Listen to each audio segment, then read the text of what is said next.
विमल बहुत परेशान था। उसे समझ में नहीं आ रहा था कि वो इस परिस्थिति से कैसे निपटे। वो अपनी माँ को बहुत चाहता था, किंतु उसकी पत्नी और बच्चे उसकी माँ से दूर भागते थे, क्योंकि उसकी माँ की एक आंख नहीं थी, साथ ही उसकी कमर भी 90 इंच पर झुकी थी। वैसे वह अपना काम सब खुद कर लेती है, किंतु फिर भी वो उसकी पत्नी और बच्चों के लिए हमेशा खटकती है। दादी, आप ऊपर के कमरे में जाओ, मेरे दोस्त आ रहे हैं, विमल के बेटे अखिल ने बड़े बेरुखी से कहा। पर बेटा, मैं तो यहाँ बहुत दूर बैठी हूँ, विमल की माँ ने बहुत प्यार से कहा। नहीं, आप उनके सामने मत रहो, वो मुझे चिढ़ाते हैं, अखिल ने जोर से डांटते हुए कहा। देखो ना माँ, ये दादी यहीं ड्राइंग रूम में बैठी है और मेरे दोस्त आ रहे हैं, अखिल ने शिकायत भरे लहजे में कहा। माँ जी, आप ऊपर चली जाओ, क्यों हम लोगों को लजवाती हो, कामिनी ने बेटे का पक्ष लेते हुए कहा। बेचारी सरस्वती चुपचाप उठकर जीने के सहारे ऊपर जाने लगी। कमर झुकी होने के कारण उन्हें ऊपर चढ़ने में बहुत परेशानी हो रही थी, किंतु वो पूरी ताकत से ऊपर के एक अकेले कोने वाले कमरे में जाकर बैठ गई। विमल बाजू के कमरे में सब सुन रहा था। उसे कष्ट हो रहा था कि उसकी माँ को अपमानित होना पड़ रहा है, किंतु वह असहाय था। अगर वो कुछ कहता है तो पत्नी और बच्चे उसका विरोध करने लगते हैं। दूसरे उनके तर्क भी सही लगते हैं। चूंकि वो एक प्रशासनिक अधिकारी था, उसका सामाजिक स्तर बहुत ऊंचा था, उसकी ससुराल भी एक उच्च घराने में थी, अतः वह चुपचाप इसी तरह हर दिन अपनी माँ को अपमानित होते देखता रहता था। रात को विमल की पत्नी ने कहा, देखो जी, अब कुछ करो। कल कलेक्टर साहब की पत्नी आई थी, माँ जी अपनी देसी धुन धारा में उनसे मिली। मुझे बहुत शर्म आ रही थी बताते हुए कि ये मेरी सास है। मैंने कह दिया कि दूर की रिश्तेदार है, इलाज कराने आई है। विमल को रोना आ गया, किंतु फिर भी वह चुप रहा।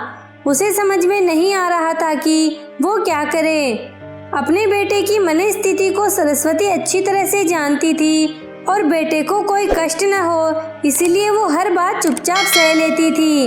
विमल बहुत उदास रहने लगा। एक तरफ परिवार और सामाजिक स्तर पर जीने की प्रतिबद्धता थी, तो दूसरी ओर माँ। आखिर माँ से अपने बेटे की ये हालत नहीं देखी गई। एक दिन उसने अपने बेटे से कहा, विमल, बहुत दिन हो गए हैं, मैं अपने गांव जाना चाहती हूँ, मुझे वहाँ पहुँचा दो, मेरा यहाँ मन नहीं लग रहा। किंतु माँ, वहाँ तो कोई नहीं है, तुम्हारी देखभाल कौन करेगा, विमल ने आश्चर्य से कहा। अरे, सब गांव वाले तो हैं और वो तुम्हारे मामा जी तो उसी शहर में रहते हैं और हम सारी व्यवस्थाएं कराएंगे ना। कामिनी को तो जैसे मन की मुराद मिल गई हो। हाँ बेटा, बहुत सही कह रही है, सरस्वती ने लंबी सांस लेते हुए कहा।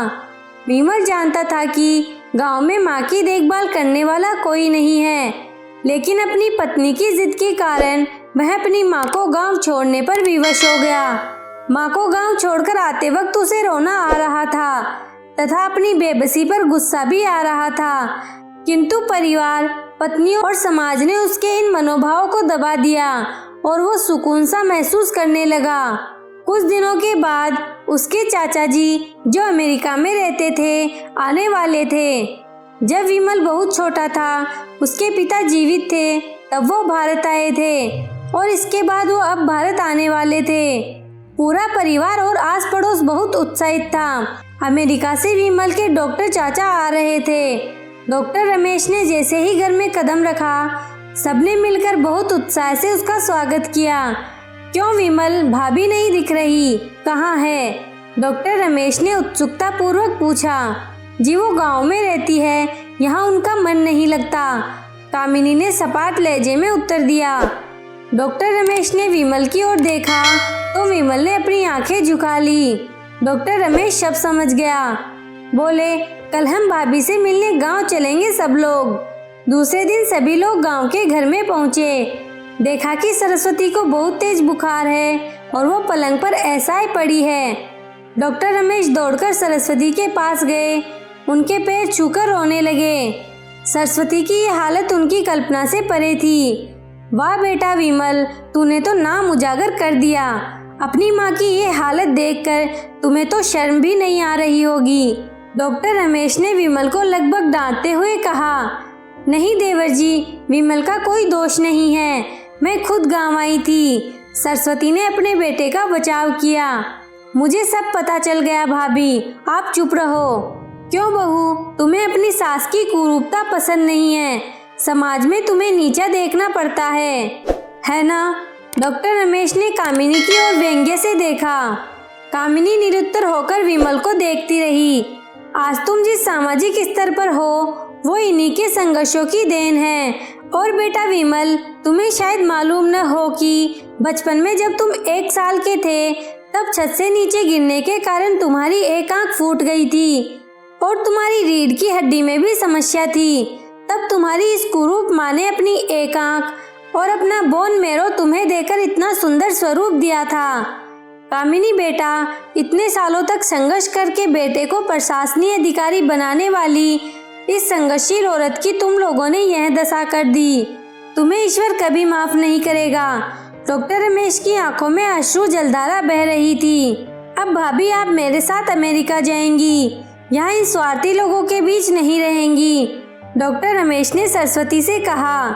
विमल को तो काटो तो खून नहीं था। डॉक्टर रमेश जो उसके चाचा थे, उन्होंने जो राज बताया उसके बाद तो विमल को यही लग रहा था कि उससे ज्यादा पापी इंसान इस दुनिया में कोई और है ही नहीं। वह दौड़ता गया और माँ सरस्वती के कदमों से लिपट पड़ा। माँ, मेरा अपराध अक्षम्य है। मैं जानबूझकर चुप्पी साधे रहा, आपका अपमान करवाता रहा। अब सिर्फ आप ही उस घर में मेरे साथ रहेंगी और कोई नहीं। विमल ने आग्नेय दृष्टि से अपनी पत्नी और बच्चों को देखा। कामिनी को भी बहुत पश्चाताप हो रहा था, किंतु उसकी हिम्मत नहीं हो रही थी कि वो सरस्वती से आंखें मिलाए। सरस्वती ने कामिनी की मन स्थिति को समझकर उसको पुचकारते हुए अपने पास बुलाया और विमल को डांटते हुए कहा, खबरदार, जो मेरी बहू को मुझसे अलग करने की कोशिश की तो तुझे ही घर से बाहर निकाल दूंगी। कामिनी और बच्चों ने सरस्वती के पैर पड़ते हुए अपने व्यवहार पर माफी मांगी और माँ के हृदय ने सबको माफ कर दिया।